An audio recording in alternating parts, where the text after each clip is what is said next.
Good day, ma'am, sir. My name is Carmen Secolles. I am 37 years old and I currently live in Situin Bernal, San Juan, Casiguran, Sorsogon. I am a married and a mother of 4 kids. There are 13 years old, 9 years old, 5 years old, and 3 years old. I am college undergrad in Bachelor in Secondary Education, major in English. I have working experience here in Philippines for almost 4 years in Quezon City, Project 8, and taking care of special child, and the other experience is domestic helper in Hong Kong for 4 months. They are 6 members in the family. My responsibility taking care of 2 kids. I took them to school and pick up and household chores.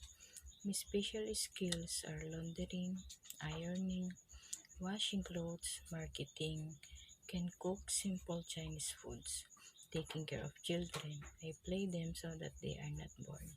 My characteristics are I am responsible, kind, honest, loyal, down to earth, religious, hardworking, energetic, jolly, respectful, and can follow instruction. If you hired me and giving me a chance to be part of your family, I promise to follow your instructions carefully and I treat your children as my own. Thank you and God bless.